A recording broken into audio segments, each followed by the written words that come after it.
मानो सावरायनो हाया हाग्रामा बिथाङा सावरायनि थाखायनोथ' हाग्रामा बिथाङा ट्राइबेलफोरनि बेरेखा खालामनायनि थाखायनोथ' दिनै बै सोमावसारनाया जागासिनो दं 100 कौटि जोंनि बिटिसिआ होसिगोन बे मोनसेबो मेनसन गैया रायजो राजा नोंथांमोन गतिके सरन बर' बिथां जायनाखि 1500 कौटि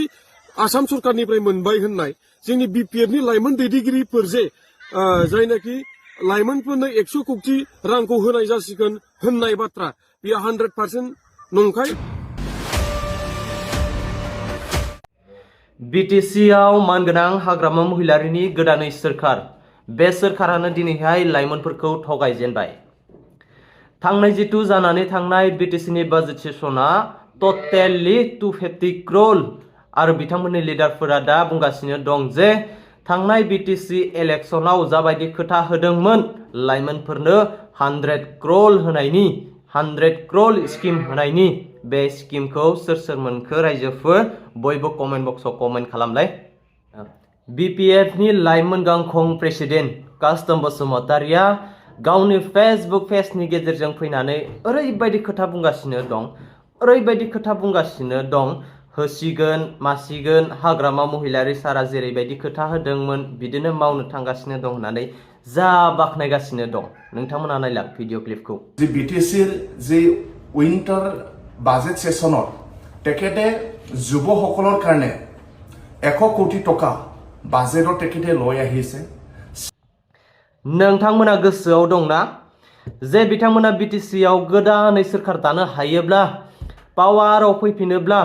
बे बिटिसिआव जेसेबांखिनि लाइमोन सेंग्रा सिख्लाफोर दं बिथांमोननि मुङै बोसोराव 100 क्र'र स्किम होनायनि खोथा होदोंमोन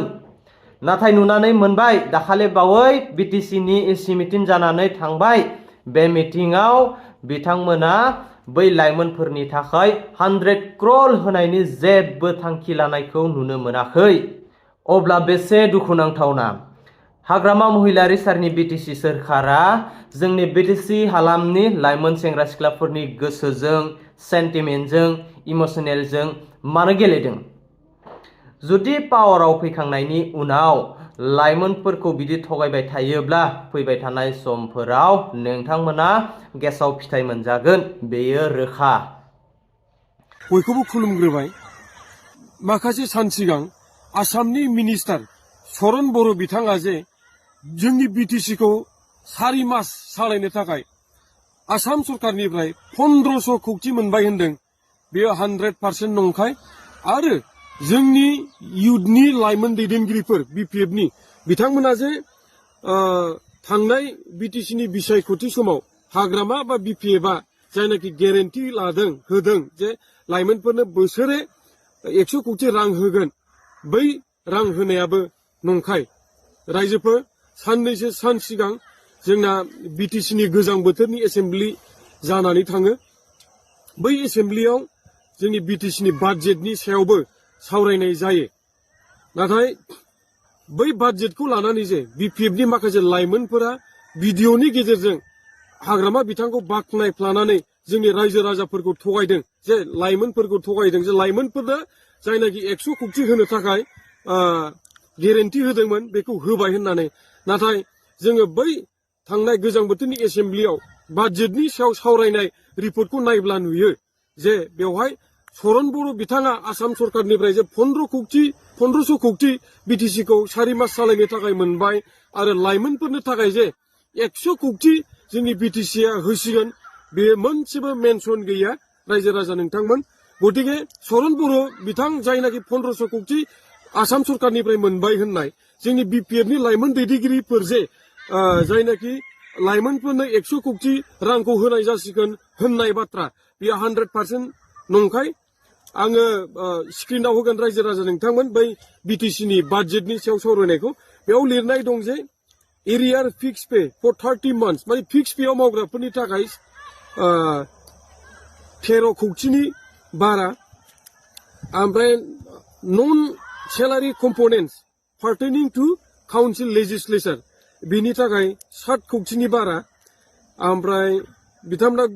माखासे स्किम हमदों बिनि थाखाय 10 कौटि आरो गुबुन माखासे बायदि बायदि दं आरो किन्तु बेवहाय लाइमोनफोरनि थाखाय जे 100 कौटि होबाय बे मेनसन गैया आरो सरन बर' बिथाङा जे 1500 कौटि आसाम सरखारनिफ्राय लाबोबाय बेबो बेवहाय मेनसन गैया गतिके सरन बर' बिथां बुंनाय लाइमोन बिपिएफनि दैदेनगिरिफोर बुंनाय बे बाथ्राया 100% सैथो नङा बिथांमोना जोंनि रायजो राजाखौ थगायनोसो बैफोरबायदि भिडिअनि गेजेरजों बुंदों होननानै आं सानदों अबसे आं फंसे बाथ्रा बुंनो लुबैबावदों जे हिमन्त बिश्व शर्माया आसामनि गिबि मन्त्रि बिथाङा जोंनि जे मोनद' हारिफोरनो एसटि होनो नागिरनायनि बेरेखायै जे ट्राइबेलफोरनि गुबुन गुबुन माहारियारि आफादफोर सोमावसारगासिनो दं बिथांमोनजोंहाय रायज्लायनो थाखाय जायनाखि ग्रुप अफ मिनिस्टारफोर दं बै ग्रुप अफ मिनिस्टारनि लिडार रानस पेगुखौ बिथोन होबाय आरो बै बिथोन बायदियैनो थांनाय 4 डिसेम्बराव रानस पेगु बिथाङा जोंनि सिसिटुवानि गुबुन गुबुन आफादफोरनि दैदेनगिरिफोरखौ लोगो हमनानै सावरायो दा आं साननाया बेसो जे हाग्रामा बिथाङा गावनो मोनसे जोंनि काउन्सिलनि चिफ एक्जिकिउटिभ मेम्बार गावनो मोनसे ट्राइबेल काउन्सिलनि चिफ एक्जिकिउटिभ मेम्बार बिथाङा चिफ एक्जिकिउटिभ मेम्बार जानानै ट्राइबेल काउन्सिलनि मानो मोनद' हारिनि बेरेखायै एसटि होनो थांनायाव सोमावसारनाय जोंनि ट्राइबेल स्टुडेन्टसफोर बिथांमोनखौ रायनायनि अनगायै बा पलिटिकेल दाग होनायनि अनगायै मानो सावरायनो हाया हाग्रामा बिथाङा सावरायैनि थाखायनोथ' हाग्रामा बिथाङा ट्राइबेलफोरनि बेरेखा खालामनायनि थाखायनोथ' दिनै बै सोमावसारनाया जागासिनो दं गतिके नोंथाङा मानो बै जोंनि ट्राइबेल स्टुडेन्टफोर बा जोंनि सिसिटुवानि दैदेनगिरिफोर बा सिसिटुवायाव थानाय गुबुन गुबुन जोंनि ट्राइबेल अर्गानाइजेसनफोरनि दैदेनगिरिफोरजों नोंथाङा मानो रायज्लायनो हाया नोंथाङा नुदोंना रायजो राजाफ्राथ' नुगासिनो दं जे राभा हासं अट'नमास काउन्सिलनि जायनाखि chief executive member Tankeshwar Rabha बिथाङा दिनै ट्राइबेलफोरनि मोन्थायखौ लानानै जाबायदि सोमावसारनायाव बाहागो लागासिनो दं गावबो बाहागो लागासिनो दं नोंथाङा बिदि खालामदोंना जोङो ग्रुप अफ मिनिस्टारनि इन्टारिम रिपर्टखौ फरायनानै नुबाय जे क्लियारलि बाव क्लियार जाबाय जे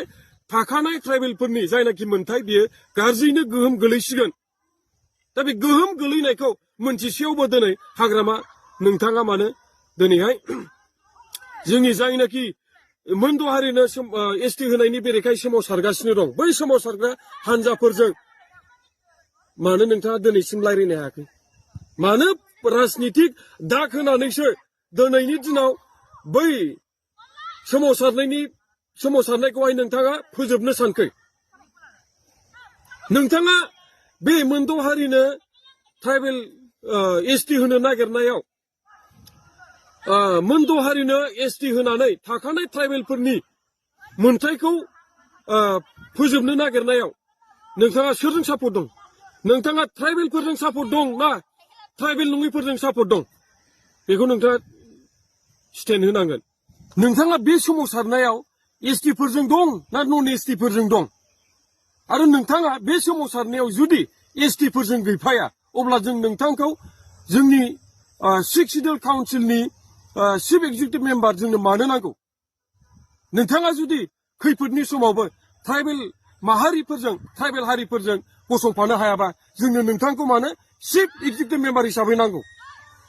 आं बेखिनिखौ बुंबाय एसेयावनो दोनथ'बाय गोजोन्थों जय एसटि हारिनि